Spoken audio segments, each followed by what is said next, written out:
Have you ever covered a carpet stain with a rug, ignored a leaky faucet, pretended your half-painted living room is supposed to look like that? Well, you're not alone. We've all got unfinished home projects. But there's an easier way. Thumbtack is the app that makes it easier to care for your home. Pull out your phone and in just a few taps, search, chat, and book highly rated pros right in your neighborhood. Download Thumbtack and start caring for your home the easier way.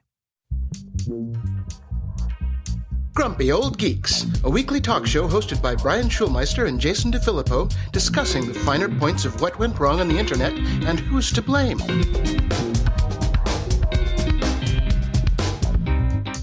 Welcome to Grumpy Old Geeks. I'm Jason DeFilippo. And I'm Brian Schulmeister. It's hot. It's raining. Oh, lucky bastard. I'll trade you. Yeah. Well, you know, it's going to be snowing here soon enough, so then you won't trade me. But, yeah. Oh, I'd much rather have snow. It was 115 here yesterday. I didn't move to Phoenix, damn it. Yep. It's been crazy weather. There's no doubt about that. But we're not here to talk about climate change. We're not one of those woke podcasts getting tons of money from the... Oh, wait, no, we'll talk about that later. Okay, moving on. What you got? Well, Sonos is still in a heap of trouble. They can't seem to fix their app situation. But guess what, Jason? We don't need to worry anymore because a workplace management tool app to the rescue. Okay. Yes, the company's social and community manager, Kenneth Neves, has announced that he's opened up a Trello board. You got to be fucking kidding describing me. It as a way for people to keep updated about its progress on the path to a normal core app.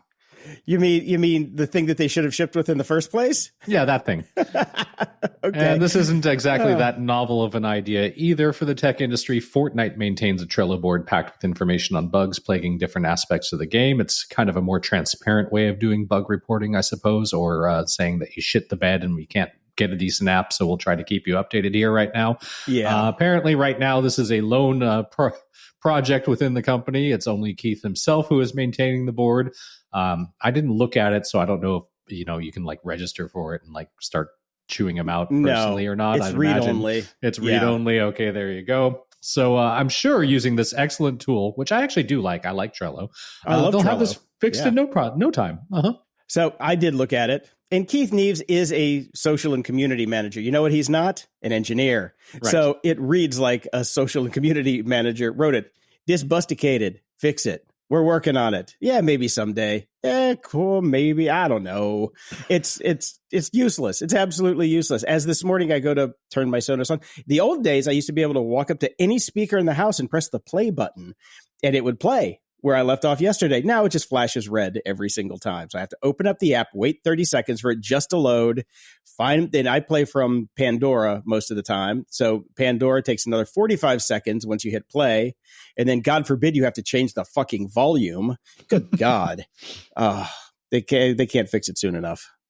Can't fix it soon enough. Well, they won't be fixing it soon enough for anybody, I think. So... Yeah. We're going to talk about this a little later, but I just want to get it out of the way here at the top of the show. Shout out to Jeff G for the nudge to get annual subscriptions on Patreon. I finally went and dug around and found the button. All it was a button. I just had to go find the button. In the old days, you had to apply for it, and it was a big thing, but I didn't know they just made it open to the public now. So now you can sign up for a year of supporting us on Patreon, and you get a 5% discount to boot. So... Yay. Get on it. And just a reminder as well at the top, because apparently people may not listen all the way to the end of the show where we always discuss this, because we got this question once again. There is no best place to donate to us. They're all good. We are grandfathered in at the old rate on Patreon, which I'm sure they're not thrilled about. But it doesn't matter. We get basically the same cut from anywhere you go. PayPal, Stripe, Patreon, Carrier Pigeon, does not matter.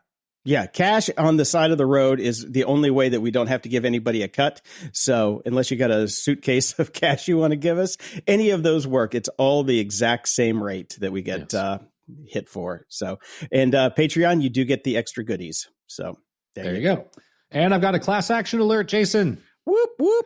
As I've always said, and I will continue to say, it is our moral duty to fill these out and get our $2 or 50 cents or whatever it is, because this is generally the only way that these companies get punished for their behavior. And if we don't take the money, it goes back to them, or now it goes somewhere else. But, anyways, get your money is what I'm saying. This is Cats Le Cab et al. Versus Oracle America. Now you may think, what business do I ever do with Oracle? I don't ever do any business with Oracle. Oh, yes, you do. Yes, you do. Contraire, mon frere. Oh, yes, you do. This class action alleges that Oracle improperly captured, compiled, and sold individuals' online and offline data to third parties without obtaining their consent. Oracle denies all the allegations made in the lawsuit, hence the reason for the lawsuit, and any wrongdoing, and maintains that its practices were lawful and disclosed to individuals. Now, here is where you may be included and you think you aren't. If you are a settlement class member, which is defined as all natural persons residing in the United States whose personal information or data derived from their personal information was acquired, captured, or otherwise collected by Oracle advertising technologies or made available for use or sale by or through ID Graph Data Marketplace or any other Oracle advertising product or service from August 19th, 2018 to the date of final judgment in the action. So yes, all of us. Everybody. Everyone. Yes. All right, I'll get on it. I didn't get how did you find out about this one? Did they send you a notice? Or? I got an email, yes. Oh, I did not get an email. I did not get to, but my emails, Brian, but my emails. I think you have too many emails. That might be your problem. See, there's a plus and a minus to having had the same email address for almost 30 years. In the news,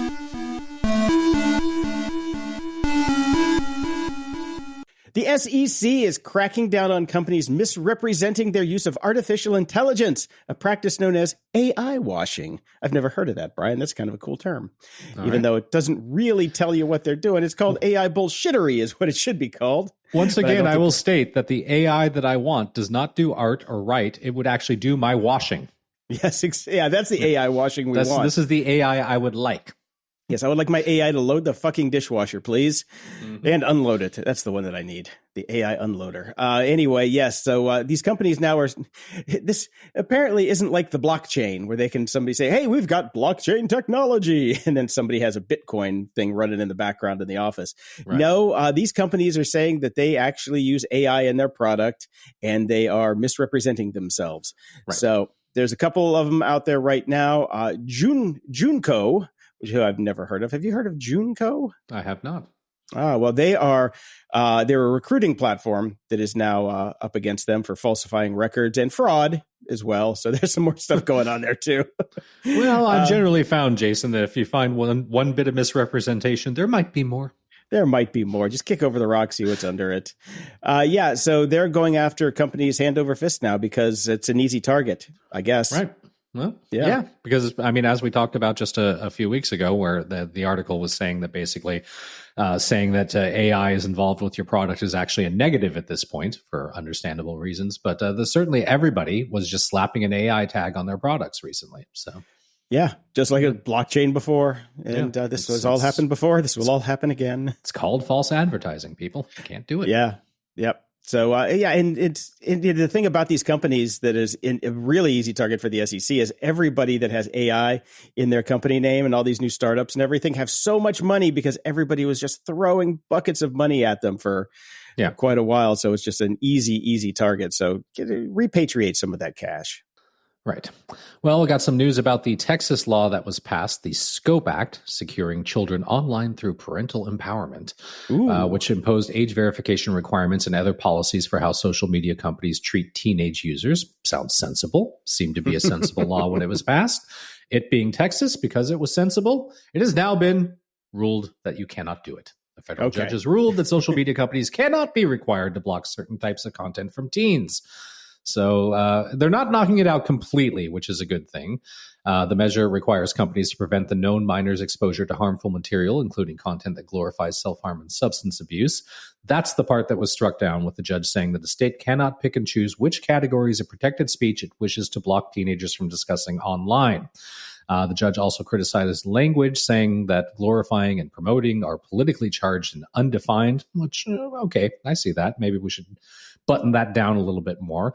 The judge did say other aspects of the law can stay in place, including age verification requirements and bans on targeted advertising to minors. So a little step forward, a little step back, but maybe we'll actually get there. Yeah, the one that they're keeping, the age verification, is the problematic one. It is, but we got to do something, man. Do we really?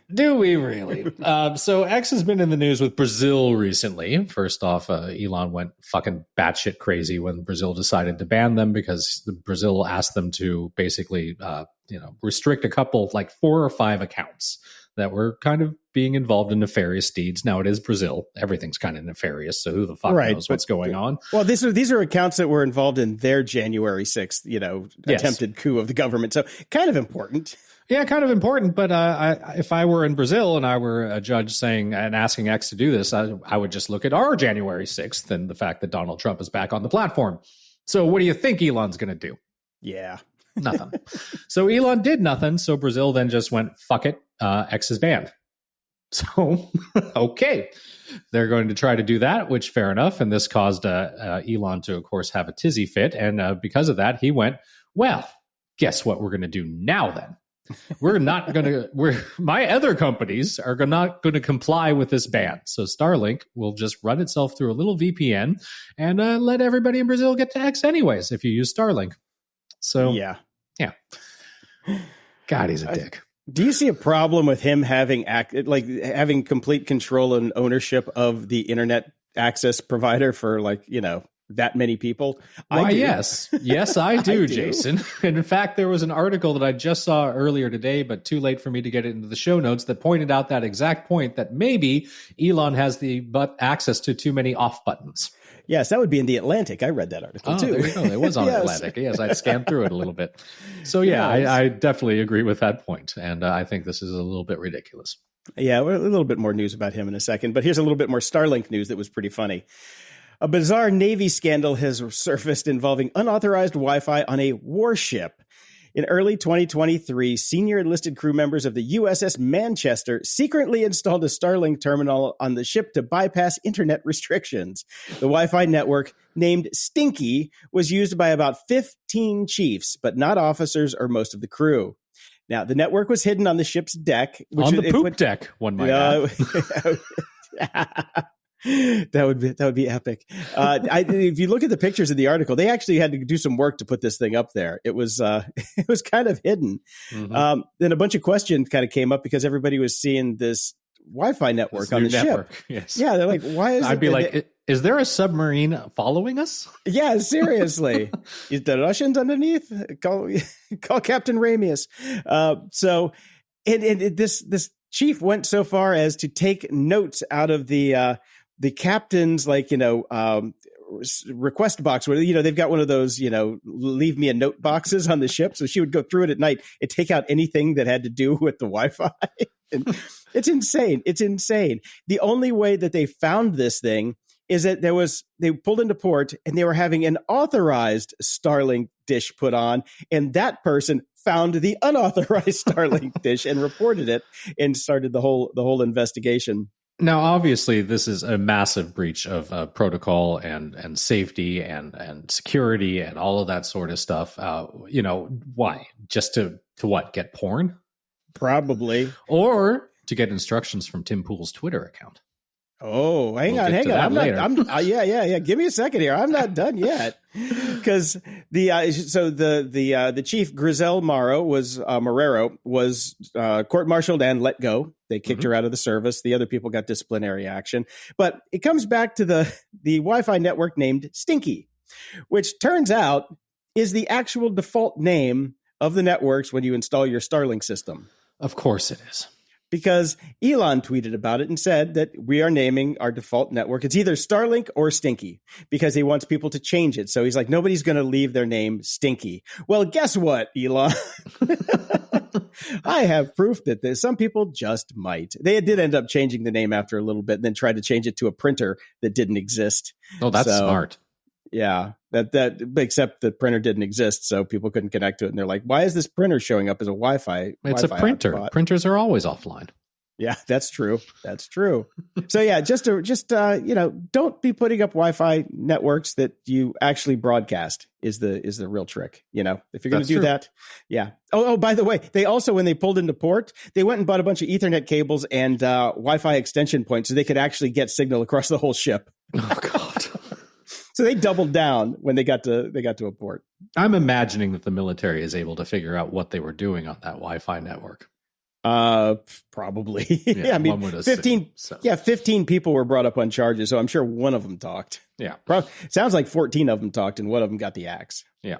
Now, Microsoft is actually stepping up to combat the growing issue of AI-generated deepfake porn. On Thursday, they announced a partnership with Stop NCII. Not Stop NCS? Not Stop NCIS. Yeah, okay. I think they're doing a good enough job of stopping them themselves. I think there was an NCIS Vegas that just got canned or something like that. I don't know. I've never watched a single one of those shows. Not a one. No. Not a one. So it's an organization that helps victims remove revenge porn from the internet. Okay, so we like that. That's good. Yeah. Yeah, so Microsoft reported that it had already addressed 268,000 explicit images through their pilot program. And they said it's not enough, but they're doing their best. The thing is, nobody uses Bing, so what's the point? Fair. Yeah, I mean, that's the best way to, stop deepfake porn on Bing is to just not use Bing. If I were to start one of these companies, Jason, I would name it the Hoganizer. Hoganizer, yes. That is a very fine name. You would probably get sued, but I would take it. What's up, brother? Want to see my ding dong? Ha! Ask Peter Thiel. Can't find my ding dong. Can't find my ding dong on the internet. Brother, I feel like we veer into Mr. T there, but I'm not sure.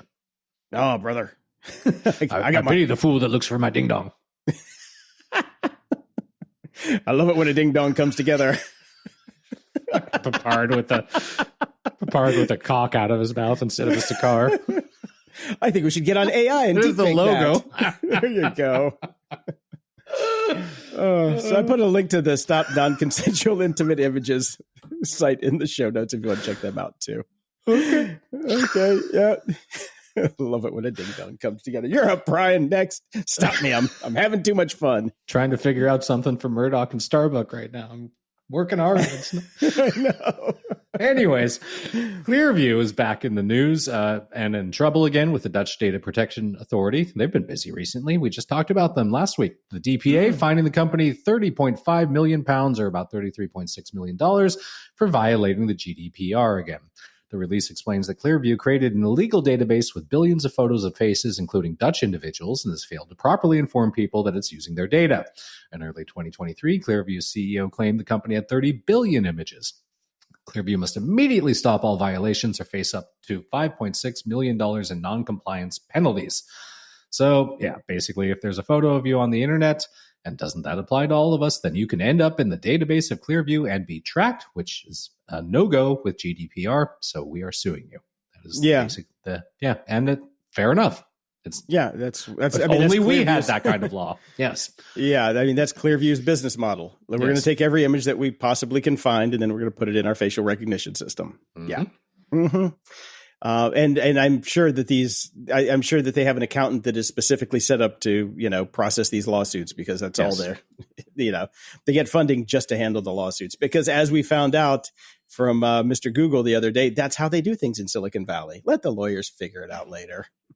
Now, in news that makes me giggle, Andreessen Horowitz, also known as A16Z, has closed a satellite office in Miami Beach just 2 years into a 5-year lease that it signed for an 8,300 square foot space. Now, the reason is disuse, but the reason that they got the place, wait for it, Brian, crypto bros. Woo! Miami, if you remember, was going to be the hotbed of the crypto revolution here in the States. And turns out, that ain't happening. Nope. That ain't happening at all. They've also got other places in New York and Santa Monica. So yes, they do. Go get those. Yeah. So things didn't go quite as planned in Miami for Andreessen Horowitz. Remind me to not shed a tear. Oh, wait, you don't have to remind me to not shed a tear, because fuck those guys. Yeah. Now, what have we always maintained that crypto is actually good for? Criminals. And that's about it. The FTC has published a report that aims to warn people about Bitcoin ATMs, or BTMs, butt to mouth scams, which has apparently increased tenfold from 2020 to 2023. Americans had lost $65 million to fraud losses involving BTMs within the first 6 months of this year alone. That is a shit ton of money. And the actual amount may be a lot more than that, since most scams go unreported. Further losses due to BTMs, that just rolls off the tongue. BTM scams have been exceptionally high, with people reporting a median loss of $10,000 over the past 6 months. Jesus. In most of the scams reported, bad actors impersonated government and business entities, as well as tech support representatives. I know my mom has seen those pop-ups. Almost half of the instances started with a phone call, though some victims were fooled by fake security warnings from online ads, pop-ups, and emails from scammers pretending to be from Microsoft or Apple. As you can guess, most of the scam victims are older people. The FTC says 46 million of the total losses involving BTMs in the first half of this year, that's 71% of the overall amount, came from people over 60. If you take those out of the equation, most of the losses from cryptocurrency fraud were reported by people between 18 and 59 years old who fell victim to fake investment opportunities. So there you go. Or Crypto's AKA great. NFTs, fake investment opportunities. You know, they have those coin machines at the grocery stores where you can go take your coins in and then you get a little voucher and then you can buy groceries with them. Yep. I use those all the time. Me too. And now I don't know if you've noticed up there, if they have the same things, but now you can get paid out either via PayPal or in crypto. You can literally you can exchange your coins for crypto, take real money and turn it into fake money while you wait. It's great. You know, it's funny. I don't see them here, but like in Canada, like cash not used that much anymore. Like everything is cards now.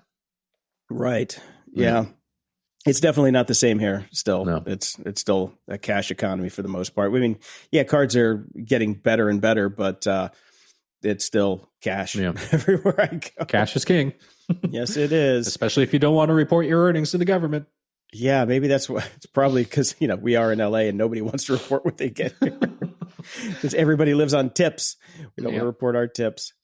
This is a really good one, Brian. A comprehensive review led by the Australian Radiation Protection and Nuclear Safety Agency has found no link between mobile phone use and brain or head cancers. All right. I'm down with this. That's good news. It's a big study. It's a meta study of 63 studies. So great. Yeah, from 1994 to 2022. So it's the largest of its kind. It says there's no evidence linking mobile phones to brain, neck, or salivary gland cancers, even after long-term or heavy use. All right. So, yeah. Hey, I can leave my radio on at night now because I sleep with my phone next to my head. There you go. You're safe. Yeah, it doesn't say anything about the Wi-Fi that's melting my eyeballs, but hey. Hey, that's the next study. And don't forget the phones that are listening to you. Oh, I forgot about that. Yeah. Okay. Damn it. Okay, but at least you're not going to get cancer. Yeah, great. I'm so excited. And Elon, again, I love this one. Donald Trump has made it known that if elected again, he will create a government efficiency commission to audit the federal government, an idea that was notably spawned by his pal, more recently funder and unofficial campaign administrator, billionaire jackass Elon Musk. Yay. Oh, man, he fucking red-pilled so hard. It's ridiculous. It's unbelievable. Yep. It's unbelievable. So Trump made the remarks Thursday during a campaign stop at the New York Economic Club, which I don't know if you've seen any of the videos. It did not go well, that stop. It did not go well at all. At the suggestion of Elon Musk, who has given me his complete and total endorsement, I will create a government efficiency commission tasked with conducting a complete financial and performance audit of the entire federal government, Trump said. Elon has agreed to head the task force. Okay. First, a couple things here. First off, Donald Trump had 4 years to make the government more efficient and did fuck all. In fact, he made it a lot worse and less efficient. And Elon Musk, the guy who doesn't pay his bills, who defaults on paying his rents for his businesses, who also doesn't pay his employees and drags out long lawsuits to pay any of those bills. He's going to be in charge of this? Yeah. Okay. That's kind of it. Sounds awesome. I saw one that was really good. It's like, so the guy who basically defrauded the Tesla investors that have them pay him tens of billions of dollars in cash is going to be in charge of making us a more efficient government. That's going to work out really well. Great. Just great. It's going to be fantastic. Yeah. It's going to be huge. It's going to be huge, Brian. Huge fraud. The best fraud you've ever seen. Best fraud you've ever seen. Okay. NaNoWriMo. Have you ever done NaNoWriMo, Brian? No. Do you know what NaNoWriMo is? Something about writing. Yeah, National Novel Writing Month. Okay. It's where everybody with a keyboard tries to write the next great novel. I was going to say the next great American novel, but it is international, so I don't want to pigeonhole anyone. I heard John Scalzi used to do that before they invented Blue Sky. That's it. You crank out 12 or 13 novels in November. So they got in a bit of trouble this week. Okay. So it was their take on AI. Right. They originally, back in the day, they were against AI, and then they came back and said they don't want to categorize it because a condemnation feels classist, ableist, and poses general access issues. So,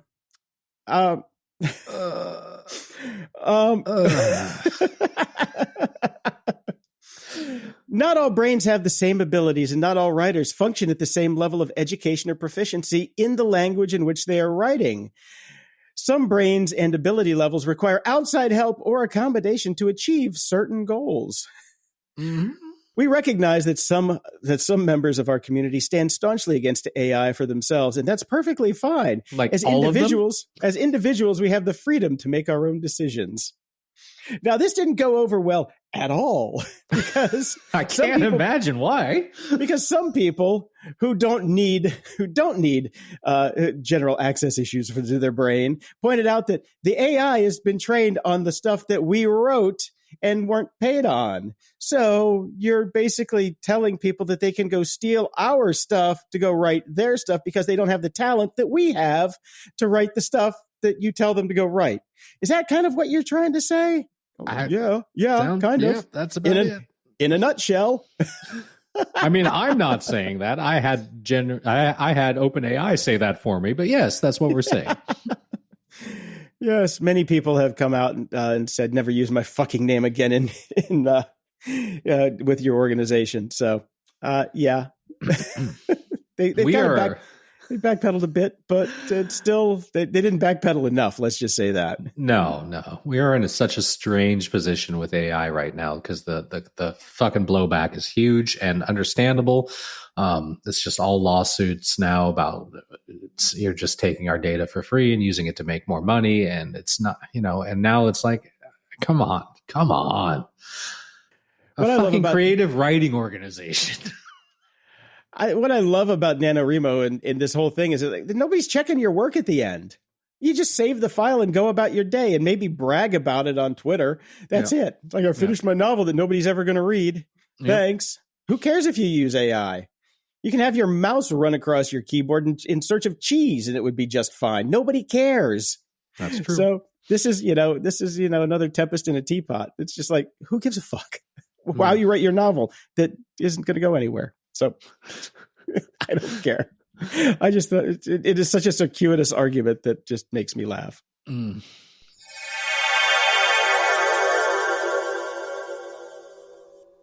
This episode is sponsored by 1Password Extended Access Management.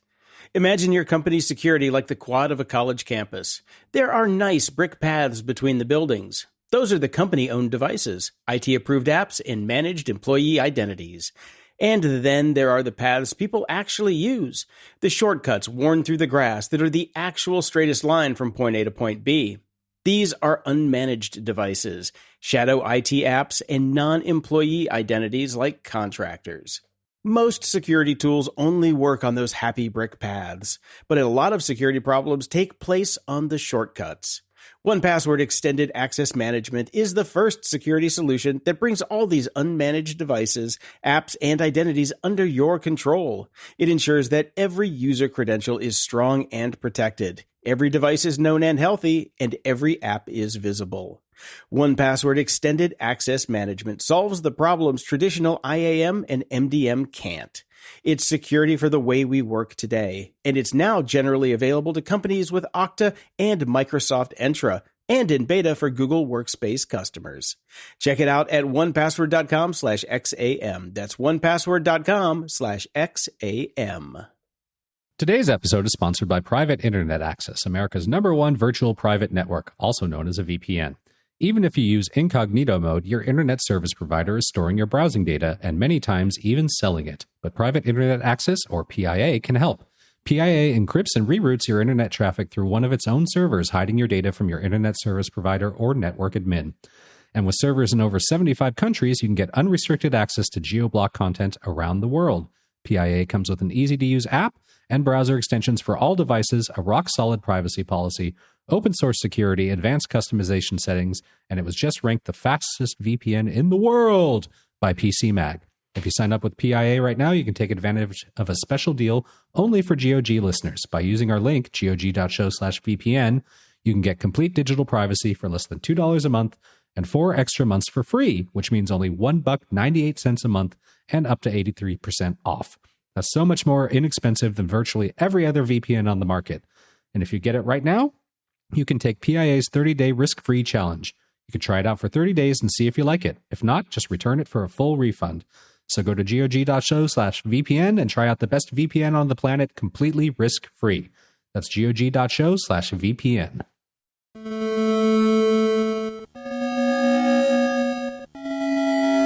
Media Candy. The most horribly titled show in the existence of shows, The Lord of the Rings of Power, has season 2 has dropped. The first, I believe, 3 episodes dropped last week, and then there's a Thursday release schedule. So episode 4 dropped last night as we're recording on Friday. I have watched 3.5 of the episodes. I couldn't quite get through the end of it. They're long. They're an hour, 6-7 minutes each. They're good, man. Good. Yeah, I'm really enjoying it. I can see complaints about this isn't like the movie, and there's no big battles and the plot doesn't move forward very quickly, but it looks gorgeous. You can see the mechanisms falling into place. You can see the plot. You can see, I just like it. The acting's great in it. It's really good. I'm really enjoying it. We know what the end game is. The whole point of this show is to lead up to the first couple minutes of The Lord of the Rings when they show what happened last time around with Sauron. And so, why are we complaining about, we know where it's going. I'm enjoying the path to get there, and I hope it takes them a really fucking long time because I like the show so far. All right, there you have it. Yeah. Yeah, I've not gotten around to it yet because I still have to watch season 1, but it's in the queue. Yeah, it's good. It's good. I think you're going to enjoy it. So I just got to get back in that mindset, that Lord of the Rings mindset. I've been so out of realms lately, You know how to do it, and you don't even have to watch the Lord of the Rings. Just listen to the Lord of the Rings soundtrack. Just play it in the background one day, and you will be there. Okay, that's a good idea. Yeah, I might try that. And follow up on the Oasis stuff going on. The UK government will investigate Ticketmaster's dynamic pricing model after the Oasis chaos. It's not only Taylor Swift fans and the US government who aren't happy about Ticketmaster, now the UK government, because Oasis is the UK's Taylor Swift, are going to look into this whole dynamic pricing model after millions of Oasis fans scrambled for tickets to the band's reunion tour of the weekend. There were hour-long virtual queues to make their purchase, at the end of which some found that the price of a standing ticket was suddenly 2.5 times more expensive, in one case going up from £135 per ticket to £337.50 per ticket, which is quite a lot more, at which point you are given seconds to decide whether to complete the purchase or let the tickets go back into the queue, and then you have to get back in line if you want to, which is hours long. God. So, yeah, it is a total effing nightmare, and it's a load of bullcrap. Now, I have 2 thoughts on this, of course. I'm glad the government is looking into it, but they don't need to. The U.S. government and the UK government, you don't need to look into this. I will tell you how this works right now. We need to basically ban dynamic pricing. End of story. Yep. Ticketmaster makes their money to take the bullets and slings and arrows so the band doesn't have to. Nobody does dynamic ticket pricing unless the band agrees to it. End of story. Oh. We've learned that. We know this. We know this for sure. There is no demand from Ticketmaster that you have to do dynamic pricing. The option is presented to management saying, you will be leaving money on the table if you don't do this. You should get paid for what it's worth. What it's worth is driven by the market. What drives the market is dynamic demand. So we will price your tickets based on market, whatever the market demands. So your money will go up and you will make more money. How does that sound? And the artist and management team go yes or no. And most artist and management teams go no if they like their fans, and they go yes if they like money. Now, the Oasis brothers have come out and said, we had no idea. Bull fucking shit. You did. Yeah. And if you didn't know, then you have a horrible management team and they should be fired immediately. So done. Okay. There. You don't need to have a lawsuit. Okay. Brian fixed it. Brian fixed it. Ticketmaster. There you go. Okay. Report back to me next week when your incentives have taken action. Yeah, when everybody's listening to me. Yeah, I'm sure. Yeah. Okay. Yeah, I'll be waiting for that. Over on Apple TV Plus, Sunny had its finale this week. Is this Always Sunny in Philadelphia, or is this the other Sunny? This is the Sunny. This is the Japanese Sunny robot detective mystery story. Okay, what'd you think? Because I haven't watched it yet. Don't watch it yet because it has not been picked up for a second season yet, as far as I can tell. Okay, and if it's not picked up by a second season, you're going to want to throw something at the TV, a la Battlestar Galactica. It's they're going somewhere, but it's a mystery story, okay. Gotcha. And they ended on a cliffhanger. No solve of the mystery, so no season 2. Don't watch it. Got it. Part of the mystery solved, but some of the mystery not solved. So okay. Too many open loops. Right. It's a great show. I hope they get a second season. I will throw something at the TV if they don't get a second season, but I'm going to save you that pain, Brian. Okay. Thank you. I appreciate that. Right. Slow Horses season 4 did drop this week, episode 1 out of 6. Unfortunately, they didn't do the 3 drop. They are just doing 1 a week. I watched the first episode last night. It is Slow Horses. It's fantastic. I'm going to wait, I think, a couple weeks to get caught up so they can catch up so I can watch a few more so I don't end on a cliffhanger like I did last night. I'm like, God damn it. That was what I was saying very out loud and scared my dog when it was over. So, yeah. But Slow Horses is awesome and it's back. All right. I've got some news from from one band, but I'm going to mention a bunch of bands from that I used to listen to in the 90s that I absolutely loved. It was definitely a part of the early electronica meets rock stuff, and plus, the whole pre-Brit pop. So you've got your Jesus Jones, you've got your Wonder stuff, you've got your EMF, you've got your Ned's Atomic Dustbin, all those sorts of bands. One of them, Jesus Jones, just did a big show at not a big show because the Whiskey's a small place, at the Whiskey A Go-Go in August of this year. They made awesome. That would have been awesome. But you don't leave your house. You could have gone. Well, I know, but I didn't say that it would have been. I'm sad I missed. I said that would have been awesome. Yeah, me too. There are many concerts that I would go to that would have been awesome, but I just can't go to a concert anymore. Well, if you really want to experience it, they put together a 13 to 14 minute documentary with some interviews with fans and with some of the band members themselves. The link is in the show notes. It's over on YouTube. There's also a bunch of clips of live performances from that show as well. That's like watching a making of porno, but they don't show the porno. So that's really, I think I can do without that. I was hoping that was the show that you linked. Oh, there's bits of the show. Well, if you go follow the link and then go to their channel, there's a bunch of clips from the show itself as well, like full songs. So you say there's full songs. Okay. Yeah. If there's full songs, that's cool. But if it was just clips of songs, it's just like, no.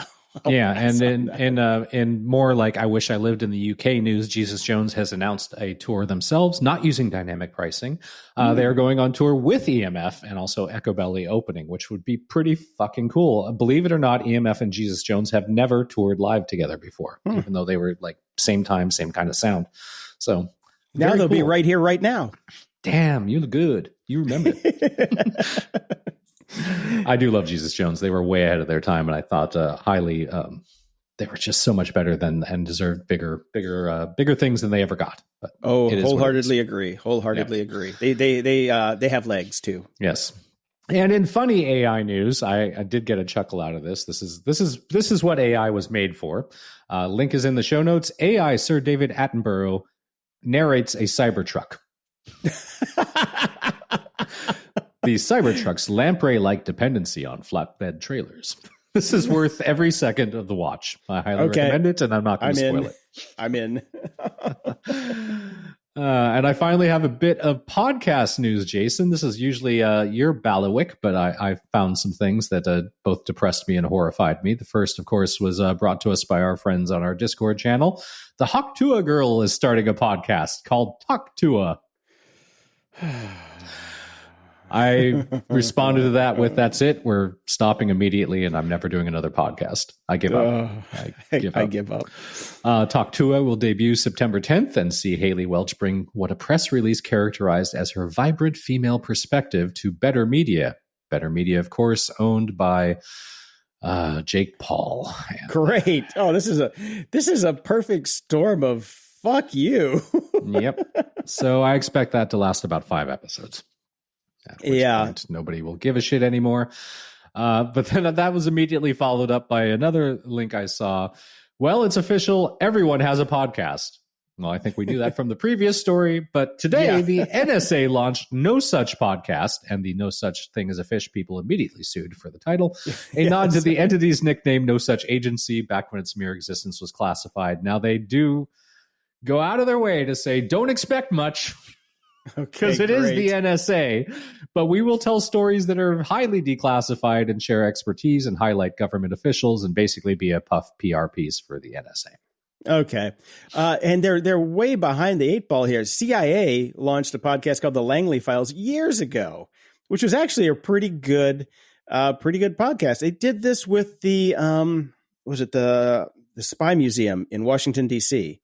Yeah. It was a co-production. It was really well produced, really well done. So they're a little late to the game here, NSA. Jeez. Good God. Well, they might have been busy with this story, Jason. Okay. Right-wing influencers and also podcasters, of course, such as Tim Pool, have allegedly been paid by a Kremlin influence campaign. The U.S. Justice Department revealed a Russian influence campaign and charged 2 RT employees with 2 counts of conspiracy in an unsealed indictment on Wednesday. According to that indictment, 2 employees of the Kremlin-run media company RT spent $10 million on right-wing media personalities and poisoned the well of American discourse. They funneled money into a Tennessee-based media company to get the job done. Now, the indictment doesn't name the company or the media personalities it hired, but it doesn't take a genius to figure this bit out because, The unsealed indictment quotes the company's description of itself on its own website as a network of heterodox commentators that focus on Western political and cultural issues. There's only one company based in Tennessee with that exact phrase, on its website, Tenant Media. Tenant Media is the outlet that publishes on YouTube and other social media, as well as podcasts. It has paid for videos from people like Benny Johnson, Tim Pool, David Rubin, Matt Christensen, and Lauren Southern.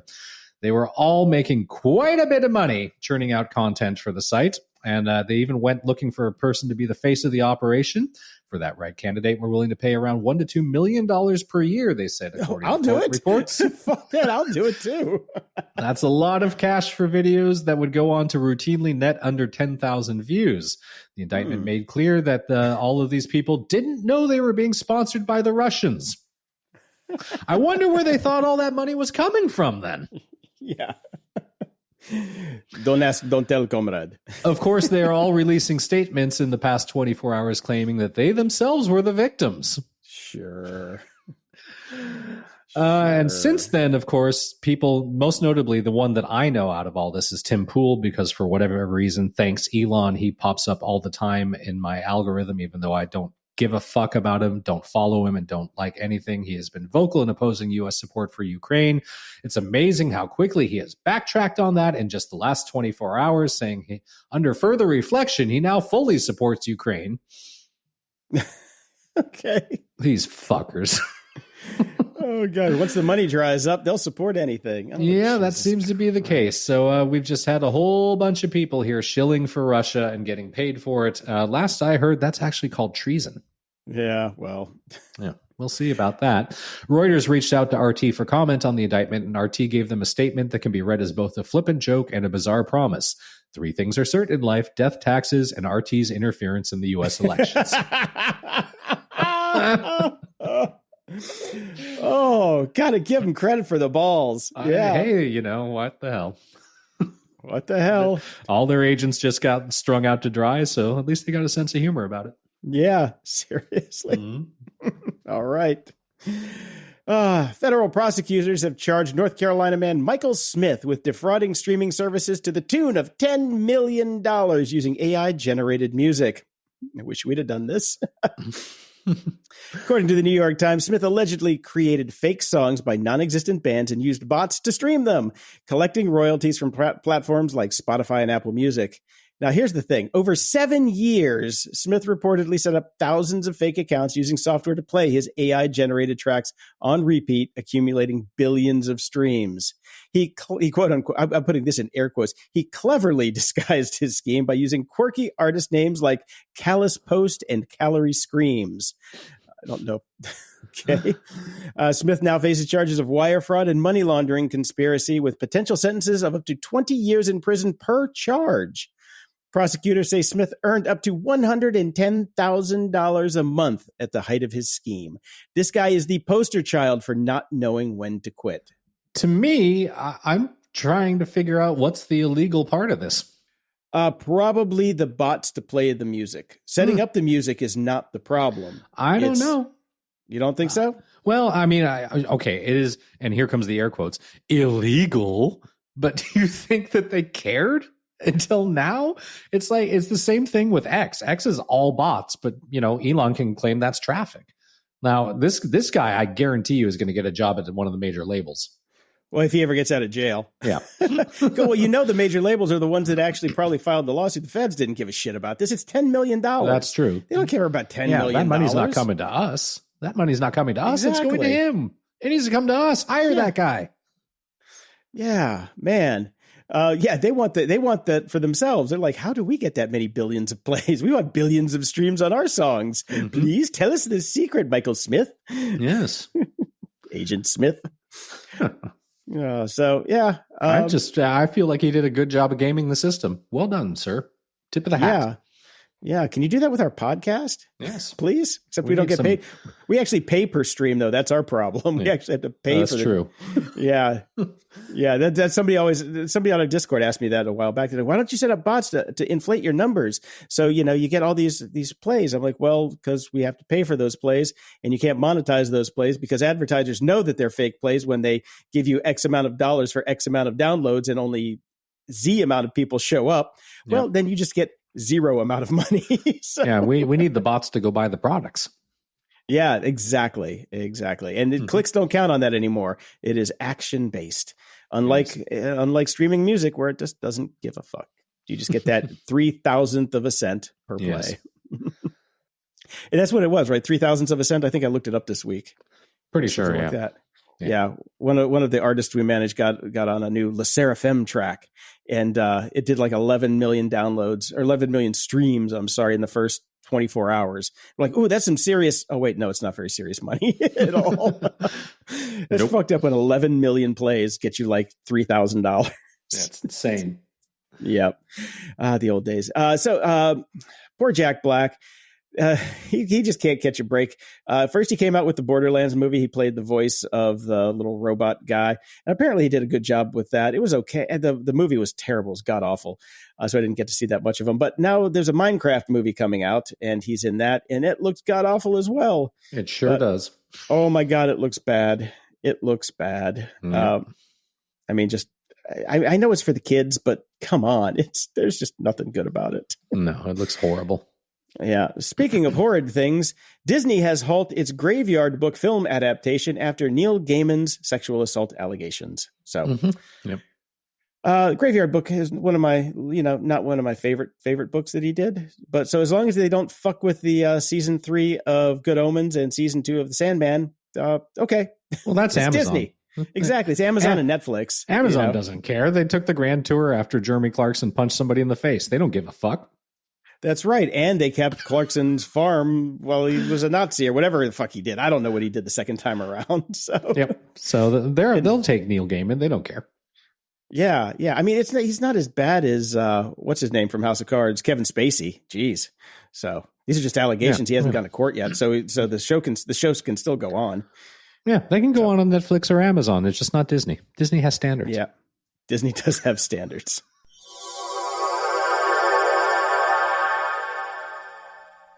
There's more to imagine when you listen. So let your imagination soar with Audible. Audible has audio titles from every genre that will inspire you to imagine new worlds, possibilities, and ways of thinking. As an Audible member, you get to choose one title a month to keep from their entire catalog. Enjoy an exciting reawakening of a beloved classic with the Audible original David Copperfield by Charles Dickens, produced by Academy Award-winning director Sam Mendes, starring Ncuti Gatwa, Helena Bonham Carter, and Theo James. This adaptation breathes new life into a familiar tale. New members can try Audible free for 30 days. Visit audible.com/imagine or text imagine to 500-500. That's audible.com/imagine or text imagine to 500-500. This season, Instacart has your back to school. As in, they've got your back to school lunch favorites, like snack packs and fresh fruit. And they've got your back to school supplies, like backpacks, binders, and pencils. And they've got your back when your kid casually tells you they have a huge school project due tomorrow. Let's face it, we were all that kid. So first call your parents to say I'm sorry, and then download the Instacart app to get delivery in as fast as 30 minutes all school year long. Get a $0 delivery fee for your first 3 orders while supplies last. Minimum $10 per order. Additional terms apply. Ups and doodads. Well, Amazon's next-gen Alexa assistant, Remarkable, will be powered by Anthropic's Claude AI and cost $5 to $10 per month, a subscription model, and arrive in October ahead of the holidays, 5 sources with knowledge of the matter told Reuters. The company originally planned to use in-house software for the new chat assistant, but it reportedly struggled with latency issues, aka their in-house one sucked, taking up to 6 or 7 seconds to acknowledge a request to reply, one source said. That's quite a while. That's a lot. Amazon has not confirmed the story, but it says it uses language models from partners as well as their own.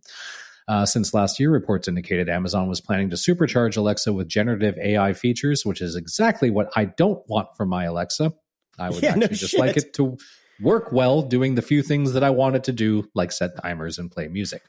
That's it. Yeah. Do you remember the first Alexa TV commercial where the guy says, "Hey Siri, how many teaspoons in a tablespoon?" Which was if in that first commercial he said, "Hey Siri," that person should be fired. Yeah. Now I just think all I want to ask it is, if I had a wife, this is something for you. You can ask it, Alexa, what's my wife getting me for Christmas? Because your wife might be looking for what to get you for Christmas, and then I don't need Alexa for that. I just see the ads I'm being served. That's right, the banners that keep popping up because your wife doesn't know how to use a VPN when she's shopping for you for Christmas. Yeah, exactly. We're coming into the holiday season. You have to remember these things. Yeah, you do. Remember, for your Christmas needs, everybody go to gog.show/VPN. Get your VPN on. Well, importantly, if you still like your traditional Alexa, Amazon will continue to offer its classic voice assistant for free. And if you want Remarkable Alexa, you will probably need to buy a new device as well. So hopefully they will continue to at least somewhat support the initial ones. Otherwise, I'll have to be changing my whole household at some point. You can get those Facebook ones. Oh, wait, they canceled those too. Never mind. Yeah, they canceled those. So. Why don't you just do iPads with FaceTime, dude? Yeah, I might end up doing that. I don't know. At some point. Anyways, I like them right now, and they work for what I need them for. So probably not for not much longer. We'll see. Remember about around the new year, I mentioned an app I had found called Fantasy Hike, which basically just took your step data and put you through a non-licensed IP version of Lord of the Rings. Lord of the Rings, yes. Yes, I do. Well, I am near the end of my journey, finally. I am down to, let's see, where am I? Right, 58.9 miles left to get to Mount Fire. Because that's not Mount Doom, Mount Fire. Yeah. in the Darkland. So I'm almost done. I'm kind of excited and a little bit sad about it. I did find another app called Walk the Distance that I'm going to start to use after this, which I will talk about once I've given it a go. But I've got about, I don't know, less than a week because I'm averaging 5.5 miles a day over the last year. So there you go. It's been fun. Nice. I've enjoyed it. It was a fun little app. Yeah, I liked it for a while. Then I just got kind of sick of it. Right. Because I picked a guy that I could easily beat. He wasn't much of a challenge. And when I take a day off, he would still be behind me. And I'm like, yeah, okay. Well, I don't know if you knew this, but you could actually go to the challengers option and you could select them all. I didn't know that. You don't have to walk against just one. I'm walking against all of them. Oh, maybe it was just the early version that you could only pick one. Perhaps. Yeah, because I could only because I picked one and then they was way ahead of me. I'm like, there's no way I'm catching up to that fast little fucker. He's on a scooter. Mr. Underhill destroyed me. Yeah, and so I picked somebody who was slightly slower than me just to kind of, because I can only, some days I have to take the day off, I can't walk that day. Yeah. Like today when it's going to be 114 degrees outside, I'm not walking today. Anyways, I thought it was already a great at app. Mount Fire. I beat you to Mount Fire. That's yes, what it did. is. Reader, my favorite RSS reader, has come out with a new version this week called Reader. Okay. This guy went and he renamed all of the apps over during last week, where it's like he named them Reader Classic, and you see all these updates. Like Reader is now Reader Classic in launch, in run up to the launch of the new Reader, because he's going to maintain two versions of it, which is a very good thing because the new Reader is a steaming pile of what the fuckitude. So with the current RSS reader, you see an article, you mark it as read, it goes out of your stream. Fine, great, love it. For a power user, that's what I need to see. I come in, I've got 400 articles, I want to cruise through them. And so when I come back to it, the new stuff's at the top and the old stuff's where it's supposed to be, but I don't have to see old articles. The new one is kind of like Twitter.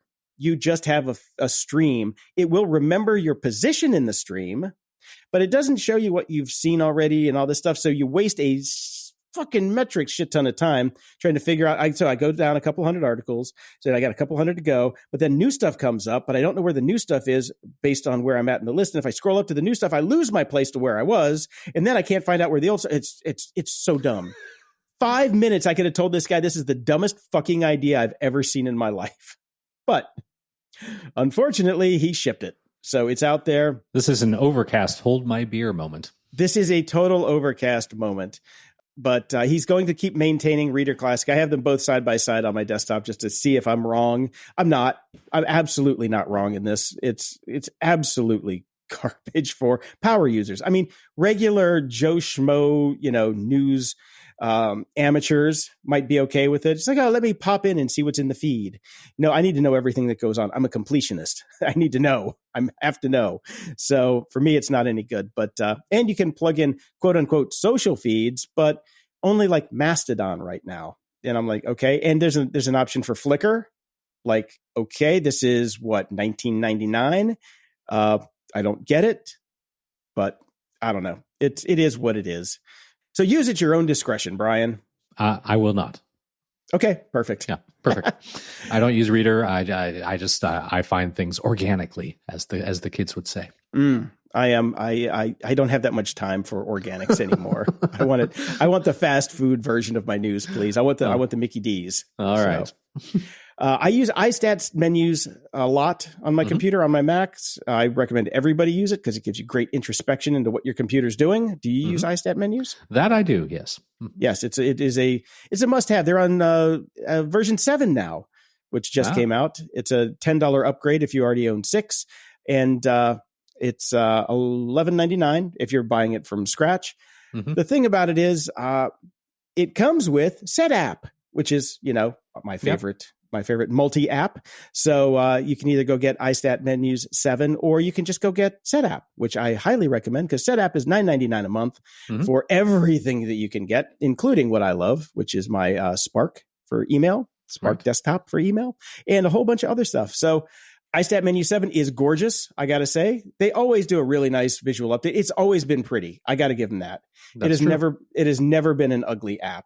It's just a menu bar app that sits at the top, and you can check your CPU, your memory, your disk usage, your network, your drive speed and fulfillment or fullingness. I can't even come up with words this morning. How full your fucking hard drive is. How's that? But I love iStat Menus. It is definitely a must-have. I don't know if you need it anymore. Do you remember the one that was the battery one that we used to have? I'm on my Mac Studio now, so I can't look at it. Was it banana battery or something? I can't even remember. There was something, but yeah, that fell out of favor for me a long time ago. I think I still have it installed on my laptop. So that was a good one. I do have it installed because it reminds me every day to unplug my laptops for X amount of time so the battery doesn't get overcharged. Right. It's pretty nice. It just reminds me of how much charge is left in the default state of the battery, which depresses me because I bought a brand new It's like 2 years ago now. I bought a brand new MacBook Pro 14, and it was down to like 96% the day I opened it. I'm just like, that's not fair, motherfuckers. Anyway, okay, that's it for me. Go get SetApp, and then you get iStat Menu 7 for free. Okay. The Dark Side. Ha! With Dave. Welcome to The Dark Side with Dave, with podcast superhost Dave Bittner. Dave is the host of the Cyberwire podcast for all your cybersecurity news, the co-host of Hacking Humans with Joe Kerrigan, discussing how humans are mean, the co-host of Caveat with Ben Yellen, because people are nosy, and the host of Control Loop, because industrial machines have feelings too, and co-host of Only Malware in the Building, his shiny new podcast. But it's been a couple weeks since we've talked to Dave. So Dave, how many more podcasts have you started since then? I think that's it for now. I think. I don't know. It's hard for me to keep track week to week of what exactly I am and am not hosting. They just point you to a microphone and say, "Here, talk." That's right. Is that about it? Okay. Exactly. He's got an Excel pivot table, but yeah. Here's who you're interviewing. Here's what it's about. Go, and that's what I do. And I'm happy with that. We have universe creep with the books we read and the TV shows we watch. Brian, can you imagine Dave's brain? Podcast creep. Oh my gosh. Yeah. I can't imagine that you know where you're at any given time of the day. He's dropping F-bombs on all the other shows. It's like, oh God, I thought I was on Grumpy Old Geeks. Oh man, sorry about that, Mr. President. I thought we were talking about shitting and shaving. What? Yeah, come on. That's right. Yeah. I got this fucking security cam that I can't power to save my life. Right, exactly. Jason, you and I have talked about this before, that you get this thing that I call flow-through brain. Yeah. Which is like, there's no retention of my interviews that I do. People talk, like, I'll see who's scheduled to, because we generally interviews are pre-recorded. They run a couple days later, and it's not uncommon for me to see who's running on the Cyberwire. I'm like, did I talk to that person? Good. Yeah. Like, that sounds like an interesting topic. I wonder what we talked about. And, because when you're in the moment, your brain is not in record mode. No, not at all. I have people asking me about things that we talked about on this show, and I was like, "Did we? Oh, that's cool." Oh yeah, yeah. And at the same time, I'm running the board as well. So I have my eye on I'm watching the show notes, talking to you guys, and watching the board to make sure the recording's going, and watching the local recording, and forgetting to turn off my air conditioner, so it's been running for 2 minutes out. So I'm going to have to filter that out later when I go back to edit it. So isn't it great making work for yourself? Oh, it's fantastic. It's fantastic. Just another reason for self-loathing. Uh-huh.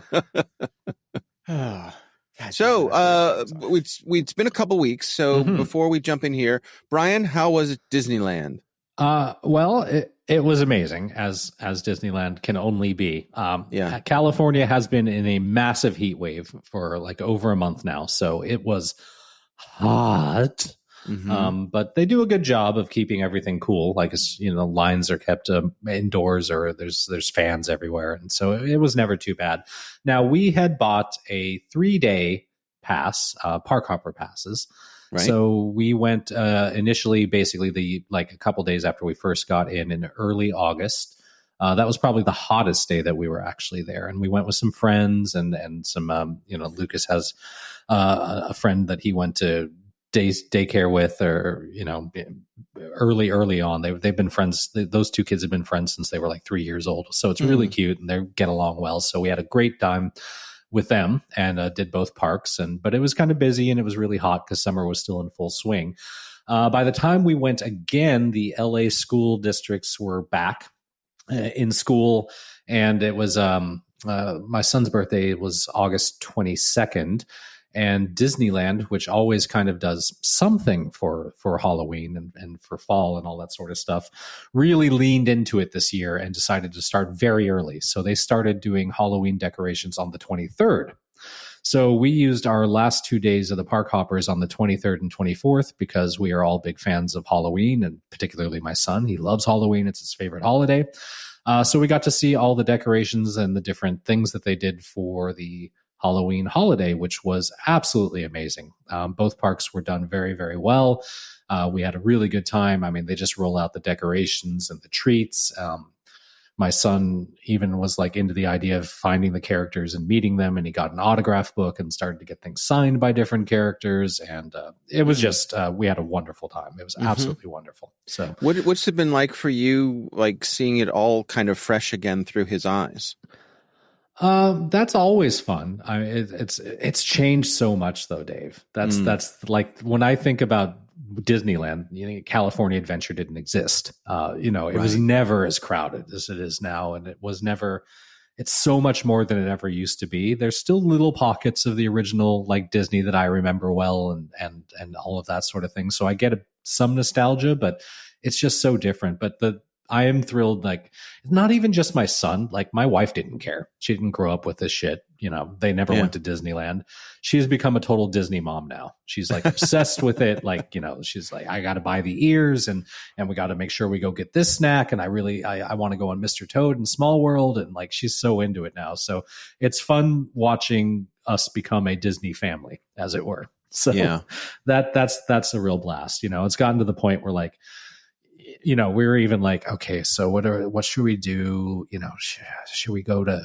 We should do Paris, or we should do Germany, or shit, should we do Disney World? Maybe we should just do Disney World. It's that kind of weird thing that's happening now.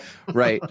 So yeah, it was great. And if you're a Halloween fan, I mean, just Disneyland does everything right. And what they do for Halloween, it's just everything, just the small little details, everything is there. They're just so good at what they do. Yeah, and they charge for it. Right. I've had the pleasure of being there once when they had the Jack Skellington stuff up in the Haunted Mansion. Oh, yeah, that's so good. Which is great fun, which they don't do in Florida. So it was a special treat to be out there when that was happening. Right. So I enjoyed that very much. But yeah, similarly, our family is in an every other year cadence of going to Disney World in Florida with the whole family. My wife and I, our two sons, and last time my son's fiance came with us. But my wife and I just this past week were talking about going down there on the off years, just the two of us, and doing, because that's what we used to do before we had kids. Right. Because my wife worked down there. She did college program. She's very comfortable down there. Like I say, she knows all the secret entrances to the Bat Cave. And we just like being there, the two of us, and being able to run at our own pace. So I think we're going to look into that of, the in-between years saying to the kids, sorry, this is a mom and dad trip. Nice. And down we'll go. So. Yeah. Oh, and I finally got to go on Rise of the Resistance, which we had not done before, and that is a truly wonderful ride. So it was a lot of fun. It was a blast, and we did not get out of Star Wars Land. Well, because it was my son's birthday, and in lieu of getting him other presents, the deal we made with him was he could pick two things in Disneyland that he could purchase for his presents. We are now the proud owners of two lightsabers, because I had to get one as well, and a BB-8 droid. So we came home with quite a lot. I was going to say a life-size Millennium Falcon and a full-size R2-D2. Yes. The remote-controlled BB-8 and the droids that you can make in the Droid Factory are pretty. They're pretty fun. They're pretty impressive. Yeah. So, and as are the lightsabers. So much better than the ones that we had as kids, for sure. Oh my gosh! So, yeah. You mean the cardboard tubes from Christmas paper that we used to whack each other? Yeah, they had a flashlight as the base. Yes, there were those. Yeah. Then the official ones were inflatable. Do you remember those? Those were terrible. Yeah, they were so awful. Yeah. Yeah, absolutely. Yeah. Well, before we get off of the Star Wars topic here, I have a couple of things to share. I saw an interesting video on YouTube that is an alternate edit of Scene 45, Interior, Kenobi's Dwelling. This is the scene where Luke Skywalker goes to Obi-Wan's little hut.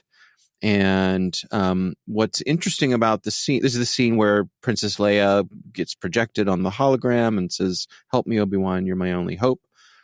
And it turns out that this scene was edited to reorder things from the way it was scripted and shot. And the tell on this is that, as you all remember, there's a part in the scene where C-3PO says, something like, if you'll not be needing me, sir, I'll close down for a while. Mm-hmm. And Luke says, sure, go ahead. And then C-3PO's eyes turn off and he kind of, goes limp, I guess. But later in the scene, his eyes are back on and he's moving around looking at things. And this was an indicator that it wasn't originally shot that way. And so the person who made this video got his hands on one of the earlier scripts that has the order of it, found some interviews with the editors of the film who decided that it flowed much better. Well, actually, that's not the way to say it. It made for much better storytelling to reorder the events of that scene. But if you watch it edited as it is in this YouTube video, which is the original way, the dialogue flows a lot better because it's the way it was written. Well, Lucas not really known for dialogue. No, yeah. I mean, right. How could you tell? But yeah. I don't like sand. Right. So it's an interesting little artifact, but it also made me think about, like, in the history of cinema, has there ever been a film as analyzed, taken apart, put back together as Star Wars? I don't think so. Probably not, no. I can't imagine. It also continues to blow my mind how many archives there are from this movie. Like this little, relatively low budget sci-fi movie. It's the gift that keeps on giving. There's it seems like once a month I'll come across some photos that I've never seen before. Like, who is taking all these photos? Like, where's all this stuff come from? I remember hearing AI. At the time. Well, there's the six that. Fingers on C-3PO gave that one away, but right. I do remember hearing at the time that, or not at the time, at some point that Lucas has been and Lucasfilm and LucasArts, he's been widely praised for so many innovations that he's made with sound, with editing equipment, all the technology stuff. But I do remember hearing that one of the things that nobody ever talks about is his archivals and the fact that he kept everything and stored everything, and everything, like every shot, every bit of film, nothing was ever thrown out. Everything was kept and stored. Right. And he was one of the first people that really was doing that and created whole systems for it. Yeah. He's an OG hoarder. Exactly. Yeah. And we all benefit. Yeah. So if you're a Star Wars nerd like us, I highly recommend watching this. It's a fun little thing to see. I agree with the claim that Star Wars is a movie that was saved in the edit. I think that is absolutely true. And this is another example of how that happened. Right. Cool. Another fun thing that came up it was a discussion over on Mastodon. Someone was asking, why do fighter jets in the Star Wars universe need astromech droids? Like, right. R2-D2 gets plopped into the back of an X-Wing, and in the prequels, he gets, sucked up through the bottom of the fighter jets. It's an interesting question. Before I give my answer, do you have thoughts about it? Well, my thought would be, bigger ships have them built in, because we know that, like, the Millennium Falcon has, and they've retconned the story of how we ended up with a droid intelligence inside the Millennium Falcon, and we know which droid it was at this point, right, thanks to movies like Solo. Those are bigger ships. They're too small to fit into a system like an X-Wing. But then you go, TIE fighters don't have them, so I don't know. Yeah, Jason. Because they look cool. Right. It gives the pilot someone to talk to on a long journey. Yeah, exactly. Although there's no toilet, so that's true that we know of. I thought of it as being kind of like CarPlay.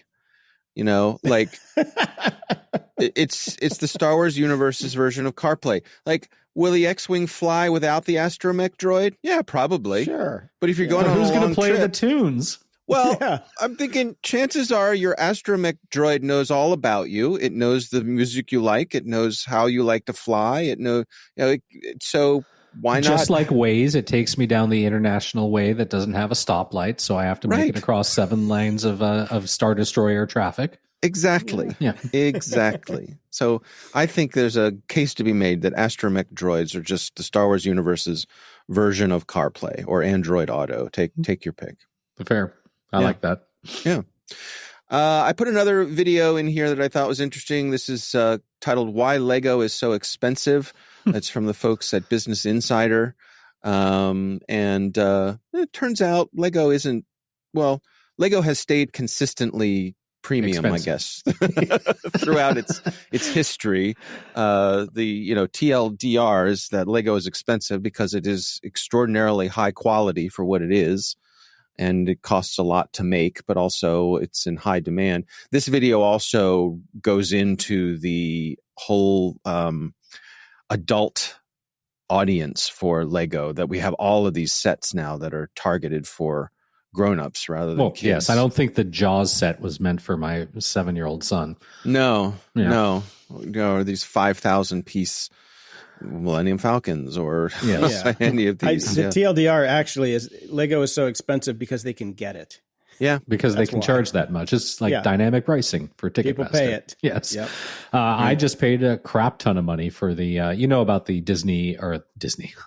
Well, it is Disney property, so fair enough. The Ideas program with Lego, where people pitch different things, and if it gets enough votes and they can figure out a way to make it and do it, they actually will make things that other people have come up with initially. Yep.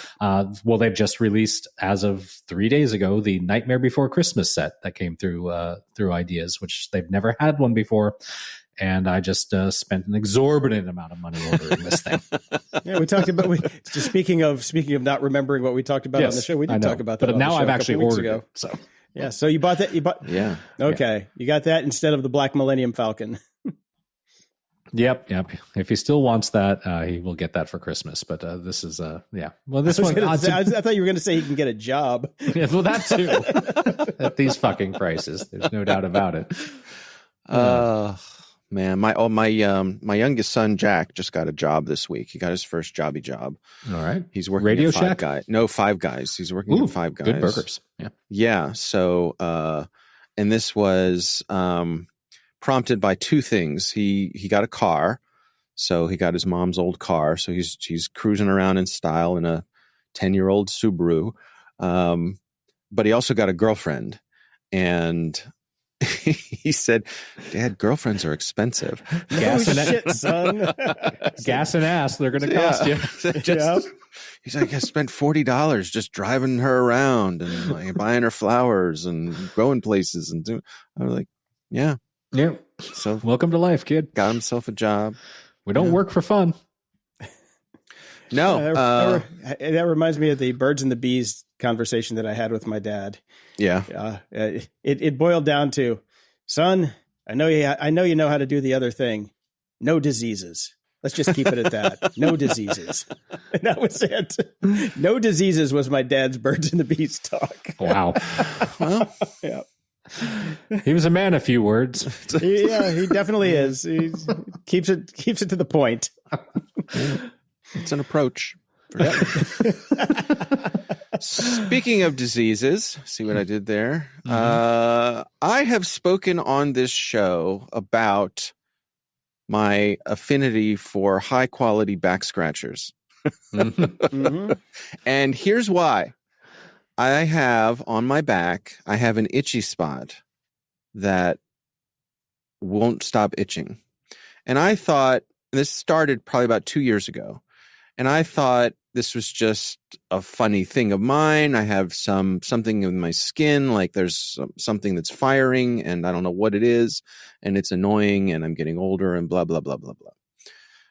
But a couple weeks ago, I'm cruising around on Reddit, and I think it was the Today I Learned subreddit, and someone says, turns out the insatiable itchy spot on my back and the lower corner of my shoulder blade is not skin related. It is neurological, and it's a condition called notalgia paresthetica, and about 7% of the population has it, all right, including me.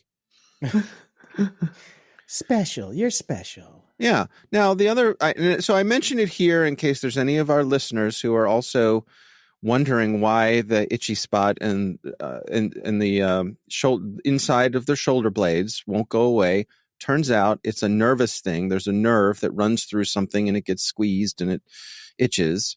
But what's funny about this is before I found out what this is, I was wondering to myself, I wonder if what's the stuff that women inject in their foreheads to get rid of wrinkles? Botox. Yes. I wonder if Botox would be a solution to this. If I could basically kill the nerves that make it itchy and stop the itch. Mm-hmm. And make your back look smooth and sexy. Yeah. Like Nicole Kidman's face. Exactly. Yes. Yeah.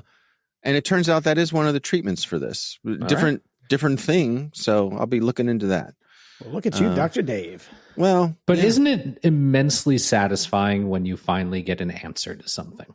Yes. Right? Like, right. You've had this thing, it's been bothering you, you have no clue what it is, and then finally you get an answer. To stumble across it, yes. Yeah. And it is, and also I think to know you're not alone. Right. 1 out of every 20 people suffer from notalgia paresthetica. Ask your doctor if you have notalgia. If this is right for you. Yeah. Yes. If Botox is right for you. So anyway, we'll see. Yes, right now I'm in the afterglow of finding out what it is. We'll see if I actually ever do anything about it, because that would require going to the doctor, and I'm a man. We're men, we don't do that. Yes. Right. Finally, I put a thing in here. It's a website called Is My Blue Your Blue? Mm-hmm. Which harkens back to the deep conversations we used to have in the dorm room. Like, dude, what if the color blue I see isn't the same color blue that you see? Mm-hmm. This website actually tries to establish that. So you take a little quiz and you see how biased your eyes are towards blue or green. Now, the obvious problem with this website is that, unlike, I'm going to go out on a limb and say probably me and Jason are sitting in front of highly calibrated monitors. Mine is also calibrated. Okay, Brian, yes. I didn't give you the credit you deserve. No, it's okay. Most people are not sitting in front of highly calibrated monitors, so that surely could throw this test off. Yes. But it's a fun little thing to see. What way does your visual system bias itself towards blue or green? And what were you, Dave? Because I just did this. Let me look it up here. I did it. I just did it as well, and my boundary is at hue 176, bluer than 75% of the population. For you, turquoise is green. Yeah. What about you, Brian? I am a blue hardliner, apparently.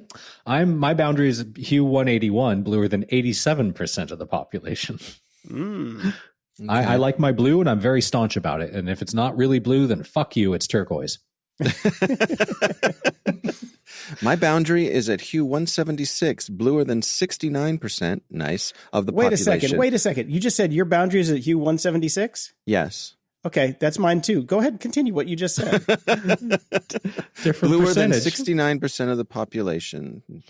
For Mine's you, at turquoise 75% of the population. Oh, that's interesting. Maybe it's because I just took the test and it's a very small data sample. There's like 7 people that are taking the fucking thing. That's it. That's true. I mean, I did this a week ago. They've not paid for the big data. No. No. Yeah. And who knows? This could all just be BS, but yes. you know. But it's fun BS. So this is a fun thing to pass around on the office Slack and watch everybody take the test and see where they, where they land. So, all right. Well, it's nice catching up. Good catching up with you, Dave. Glad you're back. Yeah. Get the Disney stuff out of the way so we can have a show next week. Oh, there'll be more next week. There'll be more. Yeah. We didn't even talk about the show being canceled. Oh, yeah. Yeah. We got to get to that. So. There's always plenty to cover. Yes. So. Okay. All right. See you next time. Closing shout outs. Over at Patreon, we've got Matthias, Lyndon, Frank, and Jeff with the first annual subscription. And Jeff writes in, woo! Woo! I've wanted to for a long time and periodically check the Patreon for the annual option and then forget to message you to ask and then repeat that cycle a couple times a year. Just glad I finally thought to message you and you were able to turn that option on. Love the content and have been a listener for years. Take care and keep up the fantastic grumpiness and show. Thank you, Jeff, and thank you for reminding me, or just letting me know that was an option. So it's on. Woo! Everybody go sign up. Thank you. Thank you very much. Go get it. Over at PayPal, we got Judge, Thomas, Nicola, Jonathan, Jacobo, Levy, Jason, who said the grump must flow, and Joseph, who says, kindly accept this donation in lieu of the minimum yearly Patreon sub. I'm curious, does one platform take a bigger cut than the other? Cheers. And again, if you didn't hear that at the beginning of the show, no, we are grandfathered in on Patreon. We do not care how you give us money. It does not matter. It's the same for everywhere. Yes. And by the way, you don't have to sign up for Patreon on a yearly basis. There is a toggle. You can do monthly or yearly. We don't care. But if you do yearly, you get 5% off. There you go. Whichever package you pick. And over at the tip jar, we've got Matthew, Sarah, and Arnold. And just one last time, when you sign up for Patreon, you do get the shows a little bit early, ad-free, and in high definition. Get on it.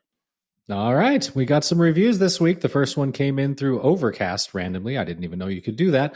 Mr. Jones, who wrote, hey, I can't find any place to leave you a review on Overcast. Oh, no. So he's emailed it. I was going to say, it's because you can't leave a review. You can't do that on Overcast. Yes. So I'll send this message. Thank you for what you do. Your podcast is the only podcast that has survived my moods and interests. I look forward to your content and often share the listen with my son. Just wanted to let you know our appreciation of your unique and fun personalities. Keep it going and may life bring you more Elon. No more Elon. If you go to gog.show/review, you can get a list of links to go leave reviews for the show. Yes. And just click from there. And that was broken for a while. So that was my bad when we switched over to our new website provider. I didn't make that switch. So it was, for a while, it was gog.show/rate, not review. So now it is review. There's a redirect. So now you can do it. And we got a 5-star pleasant find.